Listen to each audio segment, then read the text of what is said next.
যুক্তরাষ্ট্র সম্ভাব্য চুক্তিকে প্রায় চূড়ান্ত বলে তুলে ধরলেও ইরান স্পষ্ট করে জানিয়েছে আলোচনা এখনও শেষ হয়নি। আলোচনার অগ্রগতি আটকে আছে 3টি শর্তের কারণে। ইরানের জব্দকৃত অর্থ ফেরত, নিষেধাজ্ঞা তুলে নেওয়া এবং তহবিল নিয়ে এখনও মতপার্থক্য রয়েছে তেহরান ও ওয়াশিংটন। তবে পর্দার আড়ালে কূটনৈতিক তৎপরতা অব্যাহত রয়েছে এবং পাকিস্তানি মধ্যস্থতাকারী সহ বিভিন্ন আঞ্চলিক পক্ষের মাধ্যমে প্রস্তাব আদান প্রদান চলছে। তেহরান চায় চুক্তি ঘোষণার সঙ্গে সঙ্গেই জব্দকৃত সম্পদ মুক্ত করা হোক। অন্যদিকে ওয়াশিংটনের অবস্থান হলো চুক্তির শর্ত বাস্তবায়নের অগ্রগতির ভিত্তিতে ধাপে ধাপে সম্পদ ছাড় করা হবে। এছাড়া আলোচনায় প্রায় $300 বিলিয়ন একটি নির্মাণ তহবিল গঠনের বিষয় উঠে এসেছে।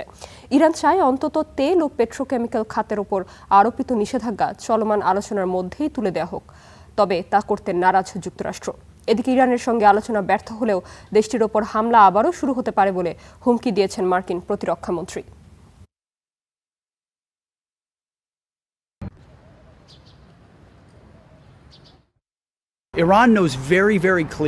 এই মুহূর্তে আমাদের লক্ষ্য হলো প্রয়োজন হলে পুনরায় পদক্ষেপ নেওয়ার জন্য পুরোপুরি প্রস্তুত থাকা। এটি একটি অত্যন্ত উচ্চ ঝুঁকিপূর্ণ আলোচনা। ইরান হয়তো তাদের পারমাণবিক উচ্চাকাঙ্ক্ষা ত্যাগ করতে চাইবে না, তবে আমরা বিশ্বাস করি সঠিক প্রণোদনা দেয়া হলে তারা আলোচনার টেবিলে সময়ের সঙ্গে সঙ্গে অবশ্যই পরিবর্তিত হতে পারে এবং সমঝোতায় আসতে পারে।